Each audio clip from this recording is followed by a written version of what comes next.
What's going on, everybody? This is Sal from the GameExperts. Welcome to another episode of GameExperts TV. So we put up a post on Instagram and Facebook just to suss out a new sort of show on our channel. So we're going to looking at interview people with really cool collections and really cool stories in regards to retro gaming and stuff like that. So today is our first episode. It is called Talking to the Experts. I really hope you enjoy it. Yeah, we've got a really cool guest with an awesome collection, so check it out, and I really hope you enjoy it. No, let me interview you. Let me interview you. Let me interview you. What's going on, guys? Welcome to the very first episode of Talking to the Experts. Today, as I was saying, we have a really special guest. He's right next to me. Welcome, Travis Dudley, to the show. Thanks for having me, Sal. Yeah, you're very welcome. Thanks for joining us. So Travis is Travis has been collecting for ages. How long have you been collecting for? 2016 is when we started. 2016. Yeah, so been a little 5 while. years now. Yeah, going on. Awesome, man. And yeah, I remember I've had plenty of dealings in the past with Trav. He's helped me personally out so much. Yeah, really awesome bloke. Yeah, I was fortunate enough you helped me with my final cart for my collection. Yeah, we actually done a Facebook post on that. Your last cartridge ever for your collection. So Trav is a really big Nintendo 64 collector. So you mainly collect N64, yeah? Yeah, that's my pride and joy.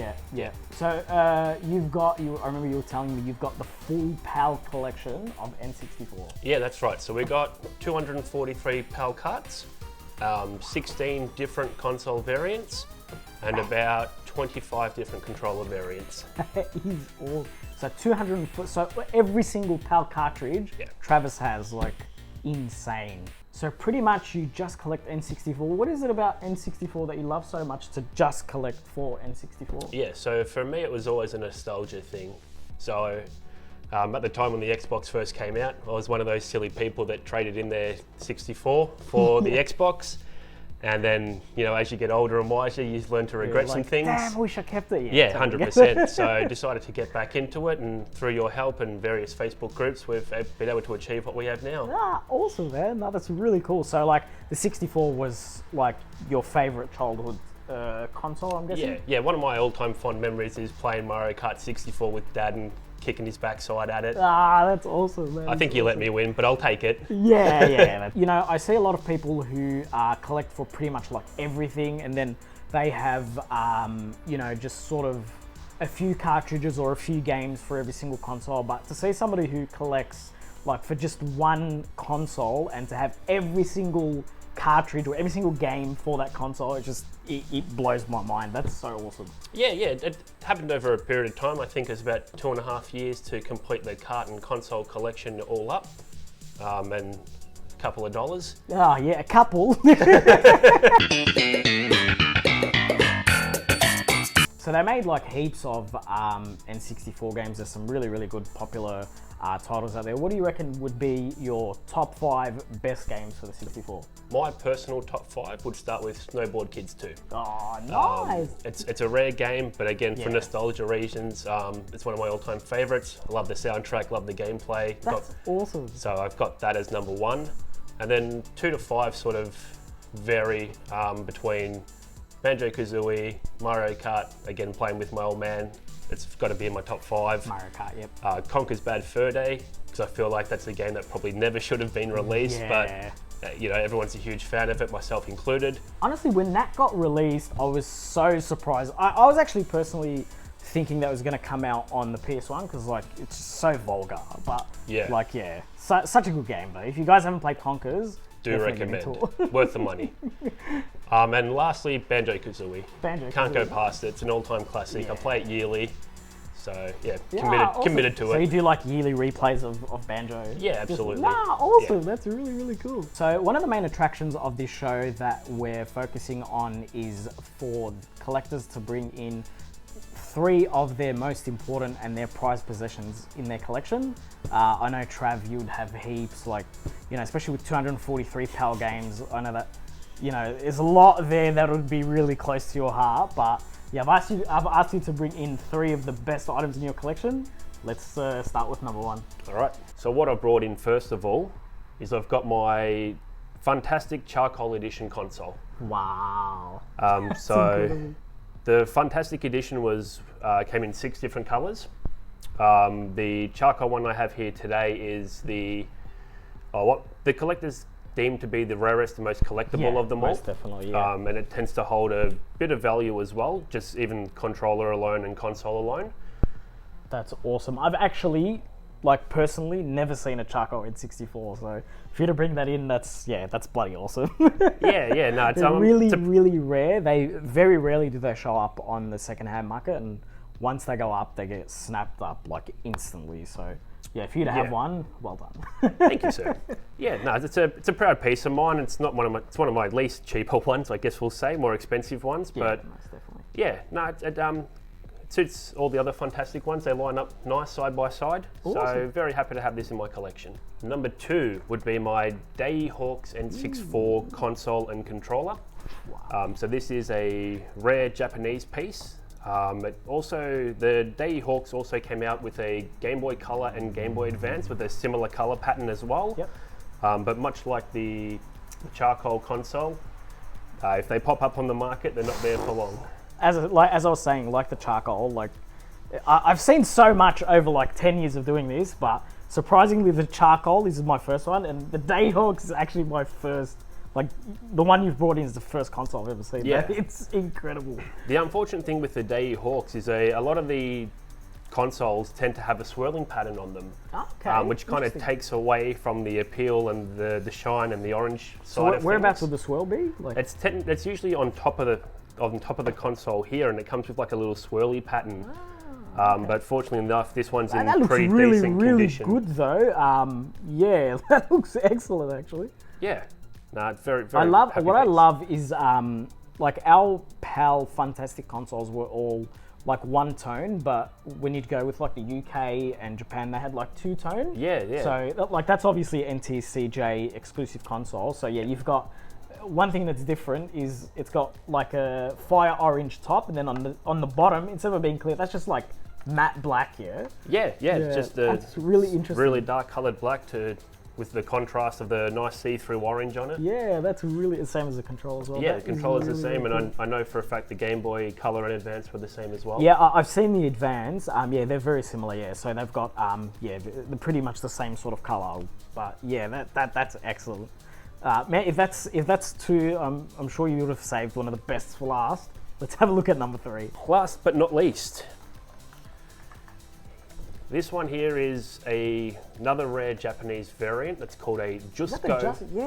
Jusko or Jusko N64. This one was a giveaway by a Japanese airline in the late 90s, and much like the previous 2 that I've shown today, you don't see this very often, even on some certain Japanese markets. Incredible. And it's a really collectible item for console collectors like myself. That is incredible, man. I thought we had like good stuff in the store. All 3 of your main attractions, you've hit the nail on the head, man. Like when I told you to bring 3 awesome pieces, you have done just that. That's incredible. I've actually never seen a Jusko as well, so man, you're making my day We're today. off to a good start. We're off to a great start for this show. That is awesome. Yeah, so this is easily my favourite one. Mainly just due to the rarity on it, and I think this was the last one from my collection as a whole. So in terms of my console variants, so I'm very proud to have this one sitting alongside my Hawks on my shelf, side by side. Definitely. Now, you've done really, really well. I'm sure there'll be screenshots and whatnot of Trav's collection.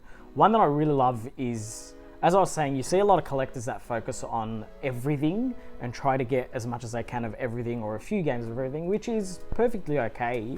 And you know, every collector's got a different way of collecting, but I love seeing collections like just, you know, focusing on one sort of platform. And yeah, you'll see in the screenshots, Trav's collection, it's just that, it's amazing. It's really, really cool. And yeah, these 3 editions are just, make the collection. Like, yeah, you've got some awesome stuff, man. Yeah, I think in my books, it's time and money well spent. And obviously, I don't use them all. It's for collecting purposes course, yeah. mostly. And I would not fire up either of these consoles. Just chuck them in a cabinet, make them look pretty, and that's it. Yeah, that's the plan. They stay in the games room, keeps me happy. And, you know, it's good to bring them out in times like this and show the world what we've got. That's awesome. That's awesome. So, Trav, you were telling me that you've got one other special. Like I told you 3 items, but there's a really cool story behind this item. Yeah, I've cheated and bought a 4th. Yeah, so let's have a look at the 4th. All right. What we've got here is a licensed Nintendo product. It's a Nintendo 64 sealed Walkman or cassette player, AM/FM radio player. That is awesome. Yeah, there's a nice little story behind this, thanks to Nan. This was meant to be a birthday present for me many moons ago. However, Nan forgot about me, and this remained under her bed for another decade until we ended up cleaning out her place. And found that we under found the bed. this. Wow, that is crazy. It was wrapped up. It had 2 Travis written on it from Ma and Pa. That is crazy. Yeah, a bit dirty on Nan for not giving it to me years yeah, ago. when you were wanting it, yeah. But like, how good is it though to just revisit, like when you're revisiting your childhood and recollecting everything and finding something that you were supposed to be given in your childhood, and for it to go straight to your collection, that blows my mind. So That's so awesome. I had started collecting 64 stuff at that point in time, and this didn't exist in my eyes when I was collecting. But that's crazy. Yeah, Mum came home with it, and I've treasured it ever since. How good is that? I'm glad you brought a 4th item. I was like, oh, come on, is it going to be these 3? But yeah, it's a pretty even sort of. You rarely see N64 sealed stuff, so to have something sealed from Nintendo and in the N64 platform is just, it's awesome. Yeah, I don't very, think it's very nice. I don't think it's the most collectible piece, but for me, it's one of my prized possessions. Yeah, it's got an awesome story behind it. Yeah, I mean, exactly can't go wrong with for that reason. Yeah, I mean, I think I've probably, my parents have thrown out everything Nans gave me, so yeah.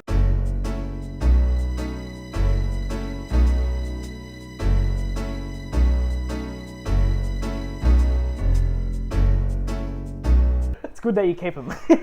Alrighty guys, so that's it for our first episode of Talking to the Experts. Trav, I'm really happy that you joined us on our first episode. You've brought some awesome stuff to us today, and your collection really makes me appreciate collectors who collect for one sort of platform, and you've hit out of the park with this sort of stuff, man. So thanks very much for joining us. No, I appreciate you having me on. Let me talk about a couple of things that I own, and let's see if the fan base out there's got something similar to show us. It'd be awesome. Let us know what you guys think. Have you seen any of these consoles in anybody's collection or out in the wild? They are really hard to come by, especially this N64 AM/FM. It's a cassette player, yeah? Yeah, cassette player, yeah. So really cool. As always, please like and subscribe to our channel. It will really help us grow. If you've got some awesome stuff in your collection and you'd like to showcase your collection, send us an email at sales@thegameexperts, or just contact us on Facebook and Instagram. And we'd really love to see what you've got in your collection and possibly get you to showcase it on our channel. But from me and Trav, thanks again for watching. We'll see you in the next video.